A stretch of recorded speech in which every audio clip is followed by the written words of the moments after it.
It's David Seymour from ACT and Pāti Davidson from the Greens. Good morning. Good morning, Ryan. Good to see you both. Hey, we'll start with quick reaction from both of you to this report from police. Costa's involvement. Marama, thoughts? There has to be accountability, Ryan, and really just want to place the complainant at the centre of all of this. We need to get to the bottom of what has happened, and there has to be responsibility taken, absolutely. David, do you think it was odd that Costa was hired by the government to do this new job just at the end of last year? Well, to answer that question, not necessarily, because the point of a cover-up is that ministers weren't aware of this. They did everything they could to make sure that the people making the hiring decision didn't know about these things. Now we do. I just want to follow what Marama said, is the complainant should be put at the centre of this. And actually all potential complainants need to have their trust restored in police. I just make the point that this is a disgraceful set of events. However, the person at the centre of it, or at least the offender at the centre of it, has pled guilty, is long gone.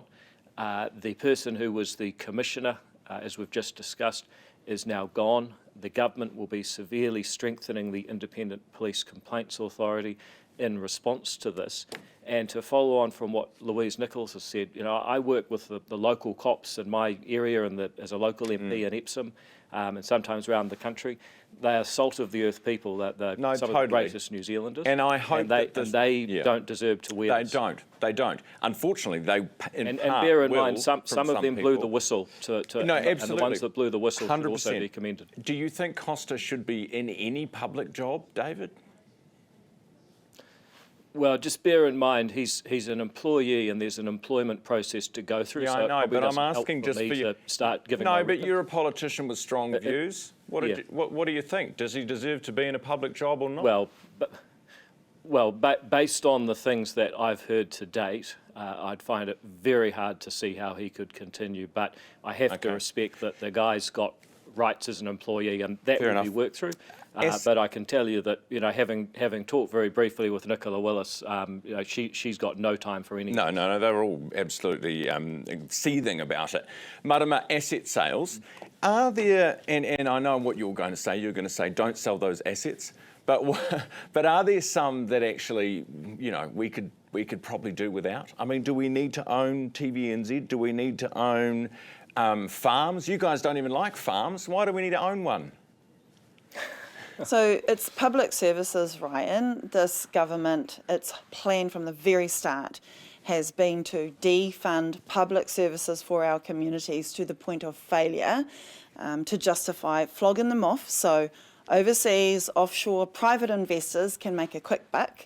And what we know is that ends up bad for our people. Public assets and services need to be held in the hands of the people of New Zealand. We've seen from the partial privatisation of energy companies, for example. Yeah. Your viewers at home, Ryan, are watching their power bills fly through the roof, while the gentailers are making massive profits.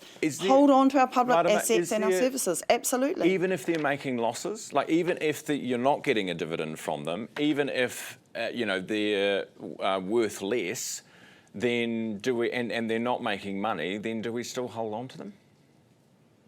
So decades and decades of underinvestment into our public services. The priority is to deliver quality services. But yes, we have seen successive governments fail to invest properly to deliver the care to communities and people that New Zealanders absolutely deserve. There has to be proper investment into them, absolutely. David, do you have a response to your friend and colleague Winston Peters, who says two things? One, don't sell the assets, it's a dumb idea, but also that your government isn't turning the economy around quick enough? Well, a couple of things. On the first one, the truth is, and just to pick up what Marama said, Marama said these are public services, but I think a lot of the things that the government owns and is making a loss on, by the way, often we're paying a higher interest bill on government debt than we're actually getting from owning these companies. So you look at something like quotable value, you know, they do property valuation, they've got contracts over in New South Wales. You look at Pāmu or Landcorp that you mentioned, that they own a bunch of farms. That's not a public service. In many cases, it's just businesses that are competing with other businesses. They're not public services, and they're also not making money to provide for other public services that we'd like to provide. Would be better if we said, look, I don't think that, you know, the New Zealand public need a politician to be the nominal shareholder of that business anymore. Let's get our cash out, pay down our debt, and use the money that we have for things that are actually really public services. So that's the conversation we have. Also, just make the point that I think New Zealanders recognise that we face some challenges as a country, and they're up for an honest conversation, not a sort of rhetorical conversation like, with respect, what we just heard from Marama. We've got to get to the detail and how these things actually work. And your second question about, you know, Winston, I mean, it's just Winston being Winston. About 2 months ago, I heard him say that, you know, he was the one who knew the economy wouldn't turn around straight away, and he warned us all that wouldn't happen. A couple of months later, he's saying, oh, it hasn't happened fast enough. So, you know, that's Winston. Is he just making stuff up? Well, I don't think he's making it up. He's sharing his views, as some people know and love him for doing. Other people would say, well, you know, okay, but where do we actually fix what matters? Is How he do we right, problem though? solve Is he right and, when he and get says, through these issues? Is he right when he says you're not turning the economy around fast enough? Well, there's going to be people out there who are saying, look, my bills are high, there's my power bill, what my are you grocery saying? bill, you know, when Is do he we right get the or relief? not? So people will have that view. Well, I can accept that view is out there, of course. But on the other hand, the government is managing its own spending very carefully. All right. We've pulled down inflation. That's pulling down interest rates. All of those things are happening, but there are no shortcuts. Marama, what's with Te Pāti Māori? Obviously, a bit of an implosion happening there, to say the least. What is your pitch to Māori voters for Te Pāti Green, for the Green Party?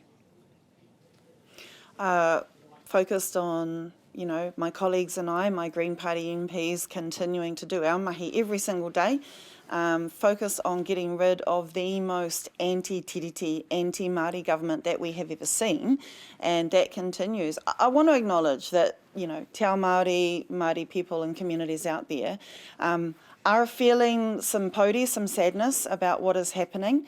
And look, that all I can do, Ryan, is concentrate on what my team are doing and fighting hard every single day to reduce the cost of living for people, to protect Papatūānuku, our environment, and focus on getting rid of this government.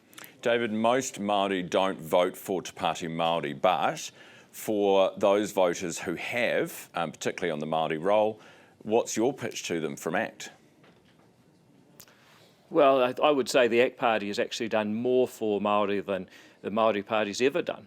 If you look at charter schools opening up, being able to choose your destiny in education, Te Rito in the far north, I mean, that's got massive engagement, it's growing rapidly, attendance is fantastic, Te Aratika and Hawke's Bay, St Stephen's, I mean, that's just one policy of charter schools.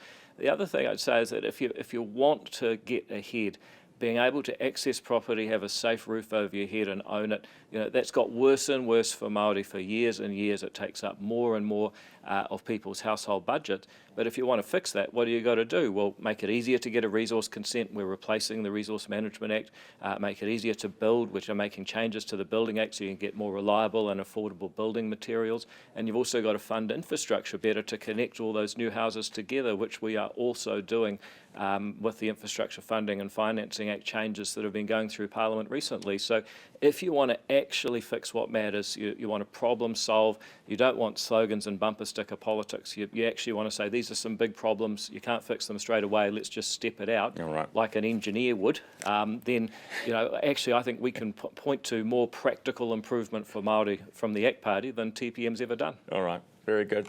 You give very long answers, David. I only say this because... Well, it's because getting into solving problems is actually important, and I believe that the New Zealand public are ready for it. They're sometimes talked down to and dumbed down by some of the style of politics. I'm getting another long answer. We know the problems need to be solved. David, I understand you. I appreciate you both this morning. Thank you.